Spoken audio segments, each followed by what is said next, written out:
दोस्तों अस्सलाम वालेकुम वरहमतुल्लाहि वबरकातुहू। दोस्तों, जब से बांग्लादेश में शूरा तबलीगी जमात वालों के साथ ज़्यादतियाँ हुई है, कत्ल व गारतगिरी हुई है, तब से पूरे आलम में अमारत तबलीगी जमात के लोगों को हैरत व अफसोस, गम व गुस्सा की निगाहों से देखा जा रहा है। लेकिन जब से बेगुनाह मासूम शूरा तबलीगी जमात के अहबाब पर, जबकि वो रात के आखिरी हिस्से में सो रहे थे, कातिलाना हमला हुआ है, तब से अमारत को छोड़कर अमारत में काम करने वाले तबलीगी मस्जिदों में अमारत से तौबा व इस्तिग़फ़ार करके शूरा में शमूलियत इख्तियार करते हुए नज़र आ रहे हैं, जो कि आज के मुख्तलिफ़ वीडियोज़ की क्लिप्स में आपको हम दिखाएंगे। भले ही बांग्ला ज़बान आप ना समझते हों, लेकिन अंदाज़े गुफ्तगू से आप यकीनन समझ जाएंगे, जो कि यकीनन आपके लिए मुश्किल नहीं है। तमाम क्लिप्स का खुलासा ये है दोस्तों कि ऐसे हालात में जबकि एक जमात गुमराही की तरफ मुसलसल बढ़ रही है, मुसलमानों के कत्ल को जायज़ समझ रही है और अब तक कई बार मुसलमानों का खून बहा चुकी है, नतीजतन सैकड़ों बल्कि हज़ारों लोग उनके जुल्म का शिकार हो चुके हैं, फिर भी अंधभक्ति और शख्सियत परस्ती में मुब्तला रहना ये कैसे रवा और जायज़ हो सकता है। तो दोस्तों आइए हम देखते हैं और वीडियोज़ को समझते हैं। আমরা বলতে চাই ব্যাপারটি তেমনি ঘটলো যে সাদ সাহেবের ইমারতের বিবাহ হলো 17 সালে, অর্থাৎ এটার পরামর্শ হলো 17 সালে, কিন্তু বাচ্চা হয়ে গেছে 15 সালে, কারণ 15 সালে উনি দাবি করছেন উনি আমি। আচ্ছা, দ্বিতীয় এই দুইটা ব্যাপার যখন হলো তখন আমাদের ভিতরে কানাঘুষা চলছে, কিন্তু ওলামা ইকরাম কিছু বলেননি। 3 নম্বর বিষয় যখন আসছে, উনি শরীয়ত এবং জমহুর ওলামা ইকরামের বিপক্ষে গিয়ে এমন কিছু বক্তব্য প্রদান শুরু করলেন যেখানে ওলামা ইকরাম চুপ থাকতে পারেন না।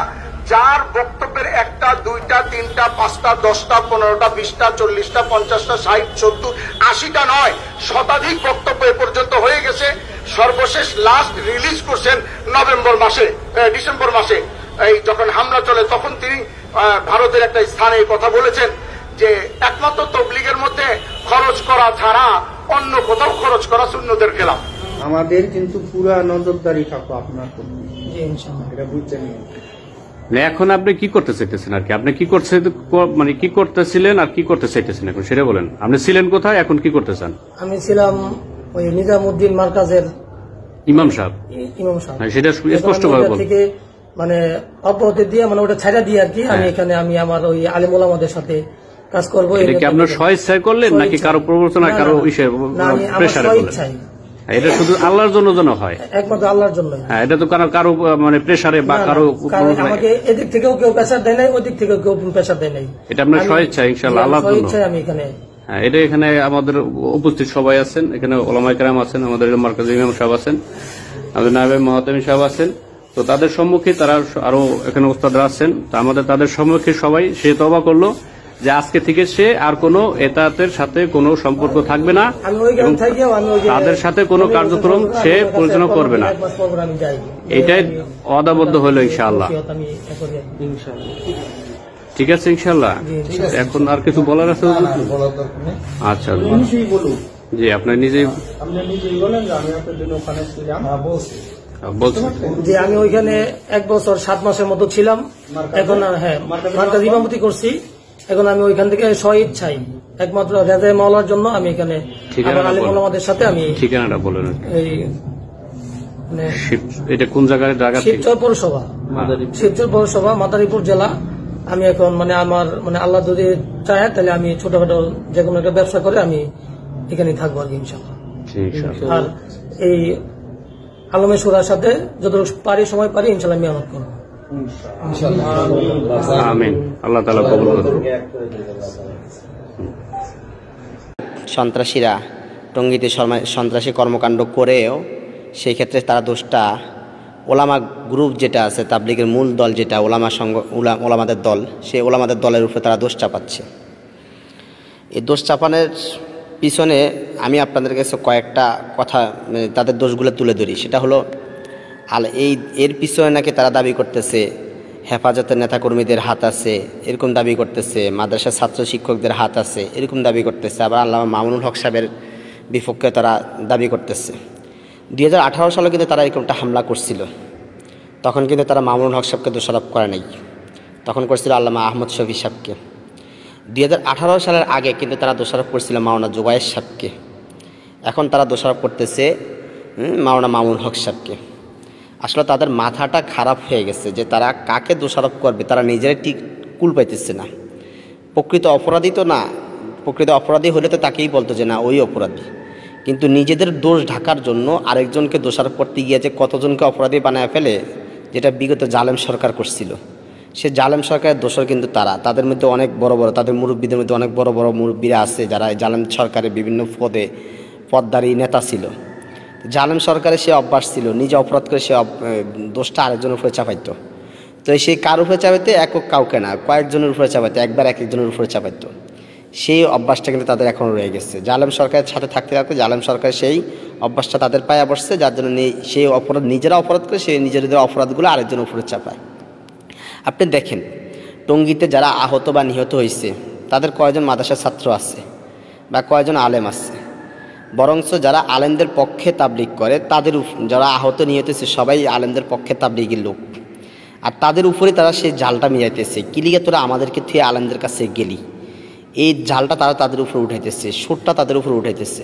আপনি খোঁজ নিয়ে দেখেন একজনও, মানে আমার মনে হয় একজনও পাবেন না যে আলেম বা মাদ্রাসার ছাত্র ছিল। দু একজন থাকতে পারে, একটা ভিন্ন হিসাব। কিন্তু যতজন আহত হয়েছে সব তাবলীগের সাথে, শুধু আলেমদের সাথে যারা ছিল তারা, এরাই, ওদের পক্ষের কেউ আহত নেই। এবার আসেন ওরা দোষী কিনা। ওরা যদি দোষী না হয় তাহলে আমি আপনাদেরকে কয়েকটা পয়েন্ট তুলে দিই, পয়েন্টগুলো উত্তর আমাকে দিন প্রয়োজনে। তারা কিন্তু সংবাদ সম্মেলন করে ভিডিও বার্তায় ওপেনভাবে চ্যালেঞ্জ দিচ্ছে তারা প্রথম পর্বে ইজতেমা করবে, তারা সাদ সাহেবকে আনবে, যেই কোনো মূল্যে হোক, যেই কোনোভাবে হোক তারা আনবে, এই ধরনের হুমকি দামকি দিচ্ছে। তারা যদি সন্ত্রাস না হতো, তারা যদি এই ধরনের ন্যাক্কারজনক ঘটনা না ঘটাতো, তাহলে এই ধরনের হুমকি তারা কেন দেয়? দ্বিতীয় কথা হলো তারা রাতের আধারে টঙ্গীর মাঠে গেছে। আপনি যদি টঙ্গীতে কোনো ভালো কাজের জন্য যেতেন তো দিনে যেতেন, রাতের আধারে কেন গেলেন? তৃতীয় কথা হলো তারা যাওয়ার সময় হাতে কিন্তু অস্ত্র নিয়ে গেছে, লাঠিছোড়া নিয়ে গেছে, এগুলো বিভিন্ন প্রমাণ আছে, ভিডিও অনেক প্রমাণ আছে, আমি আপনার চালিয়ে দিতে পারবো। অস্ত্র নিয়ে হাতে হাঁটি নিয়ে কেন গেলেন? এরপরে সমন্বয়করা যখন দেখছে যে এরা টঙ্গীতে যাচ্ছে, সমন্বয়করা তাদেরকে আশ্বাস দিচ্ছে ঠিক আছে আপনারা অপেক্ষা করেন, আমরা তাদের সাথে আলেমদের সাথে আলোচনা করে আপনাদেরকে জানাচ্ছি। সেই ক্ষেত্রে তারা ওই সমন্বয়কদের কথার জন্য অপেক্ষা করে নেই। এরকম অনেক পয়েন্ট আছে। যদি তারা প্রকৃতপক্ষে ইজতেমা করার ইচ্ছা থাকতো বা কি জোর করার ইচ্ছা থাকতো তাহলে তারা কিছু সময় অপেক্ষা করে দিনে যেত, বা সরকার পক্ষ থেকে যে সিদ্ধান্ত আসে সেই সিদ্ধান্তের জন্য অপেক্ষা করতো। তারা সেটা করেনি। মূলত তারা সেখানে একটা অঘটন ঘটানোর জন্য গেছে, যেটা ভিডিও বার্তা আমি আগেও দিছিলাম যে তারা করতে পারে। সেই অঘটন ঘটানোর জন্যই তারা সেখানে গেছে, টঙ্গীতে গেছে। নয়তো তারা টঙ্গীতে কেন গেল, আবার রাতে আধারের অস্ত্র হাতে নিয়ে কেন গেল? এক। দ্বিতীয় কথা হলো তাদের আরেকটা জবাব হলো মাদ্রাসার ছাত্ররা আলেমরা কি তাবলীগের মধ্যে কি? তাবলীগ কি দিনই কাজ না দুনিয়াবি কাজ? যদি দিনই কাজ হয় তাহলে সেখানে তো আলেমদেরকে থাকা উচিত। আরেকটা বিষয় হলো তাবলীগ কি এমন কোনো কাজ যেটা নিষেধ করা আছে কারোর জন্য কেউ করবে কেউ করবে না এরকম নিষেধ করা আছে যে আলেমরা এই তাবলীগ করতে পারে না, অমুকরা করবে, এটা কি এরকম নিষেধ করা আছে? ভাই তাবলীগ তো আলেমদের হাত ধরেই তাবলীগ প্রতিষ্ঠিত হয়েছে। যে আলেমদের হাত ধরে তাবলীগ প্রতিষ্ঠিত হয়েছে সেই আলেমদেরকে বাদ দিয়ে আপনি তাবলীগ কীভাবে করেন? আর তাবলীগ যদি দিনই কাজ হতো সেখানে তো আলেমদেরকে রাখা আরও জরুরি। আলেমরা থাকতে না চাইলেও আলেমদেরকে জোর করে রাখা হলো জরুরি, যে ব্যবহার হোক আলেমদেরকে রাখা জরুরি। কেননা আপনি চিকিৎসার দিকে যান, চিকিৎসা ক্ষেত্রে ডাক্তার থাকা জরুরি, ডাক্তার না থাকলে চিকিৎসা হবে না। নির্মাণাধীন কাজে যান, নির্মাণাধীন কাজের ক্ষেত্রে ইঞ্জিনিয়ার থাকা জরুরি, ইঞ্জিনিয়ার ছাড়া নির্মাণাধীন কাজ হবে না। আর তাবলীগ যদি দিনের কাজ হয় তাহলে দিনের যে জ্ঞানী যারা, দিনের ভিতরে যারা বিজ্ঞ, দিনের আলেম যারা, দিনের পাণ্ডিত্য অর্জন করছে যারা, তাদেরকে দিনই কাজে অবশ্যই রাখা জরুরি। থাকতে না চাইলেও জোর করে রাখাতে হবে। ভাই আমাদের এখানে থাকেন, কেন থাকবো? যে আপনি কিছু দিন শিখছেন, আমাদেরকে কিছু শিখান, আমরা মানুষদেরকে শিখতে পারবো, মানুষদেরকে শিখাতে পারবো, এটাই তো। এখন তাবলীগ যদি দিনই কাজ হয় তাহলে সেখানে আলেমদেরকে বাদ দিবে কেন? যদি আলেমদেরকে বাদ দেয় তাহলে বোঝা যাবে এটা দিনই কাজ না, দুনিয়াবি কাজ। যেই তাবলীগে আলেম রাখতে চায় না, আলেম দেখতে পারে না, আলেমদেরকে সরায় দেয়, সেই তাবলীগ কখনো দিনই কাজ হতে পারে না, দুনিয়াবি কাজ হয়। কারণ দুনিয়াবি কাজে দিনের সাইনবোর্ড দিয়ে যারা দুনিয়াবি কাজ করতে যায়, কোনো গুমরাহি কাজ করতে যায়, কোনো পথভ্রষ্টতামূলক কাজ করতে যায়, তখন তাদেরকে বাধা দিবে আলেমরা। এই আলেমরা যাতে বাধা দিতে না পারে এই জন্য তাদেরকে আগে সরাও, যেটা মাওলানা সাদ করছে। নিজে গোমরা হয়েছে, নিজে পথভ্রষ্ট হয়েছে, তার অনুসারীদেরকে পথভ্রষ্ট করতে চাইতেছে, এই জন্য তারা কী করছে, আগে আলেমদেরকে সরাই দিচ্ছে। তো মাওলানা সাদের সেই অনুসারীরা তার মতোই কাজ করবে, আলেমদেরকে সরাই দিবে। কেননা কেউ যদি কোনো ভুল পথে হাঁটার চেষ্টা করে আলেমরা তাকে বাধা দিবে। এই আলেম যাতে বাধা দিতে না পারে, আমি ইসলামী নাম দিয়ে, আমি কি দিনের নাম দিয়ে তাবলীগ কিনে গোমরাহি কাজ করব, মন গড়া কাজ করব, দুনিয়াবি কাজ করব, আলেমরা থাকলে তো বাধা দিবে। এই জন্য আলেমদেরকে রাখা যাবে না, আলেমদেরকে সরাও। তো ভাই দোস্ত বুজুর্গ, আমার কথাগুলো আপনারা একটু চিন্তা করবেন, পয়েন্ট অনুযায়ী চিন্তা করবেন। যেখানে যেই তাবলীগের মাঝে যে দিনী কাজের মাঝে আলেমকে রাখতে চায় না, সেটা কখনো দিনী কাজ হতে পারে না, এটা গুমরাহি কাজ বা দুনিয়াবি কাজ। তা আপনি একটু চিন্তা করে দেখবেন, যদি ভালো লাগে আমার কথাগুলো শেয়ার দিবেন, আর আপনি নিজে চিন্তা করে দেখবেন, যদি আমার কথাগুলো আপনার পয়েন্ট অনুযায়ী হয়, মনের মতো হয়, তাহলে আপনি নিজে এই গুমরাহি পথ থেকে বাঁচুন, গুমরাহি সন্ত্রাসী গ্রুপ থেকে তাবলীগ থেকে বাঁচুন, পথভ্রষ্টতা তাবলীগ থেকে নিজে বাঁচুন, নিজের পরিবারকে বাঁচান, আত্মীয় স্বজনদেরকে বাঁচান, নিজের এলাকাবাসীদেরকে বাঁচান। আর যদি না এত কিছু করতে না পারেন, তাহলে অন্তত এই গুমরাহি পথ থেকে আপনি নিজে বিরত থাকুন, তাদেরকে অন্তরে ঘৃণা করুন। এতটুকু বলে আমি আমার কথা শেষ করছি। আসসালামু আলাইকুম।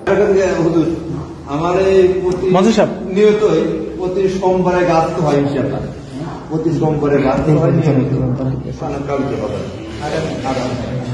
আগামীকাল আমরা সবাই করবো। ঠিক আছে ভাই, ঠিক আছে না ভাই, ভাই ঠিক আছে, আমরা সবাই কাছে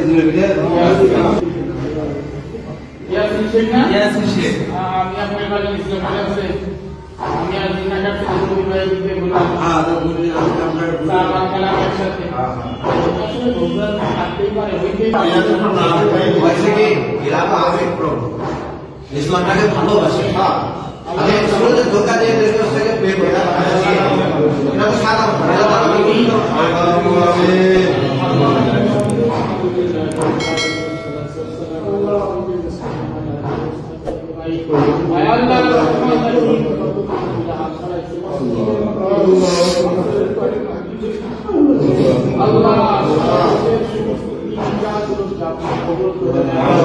Allah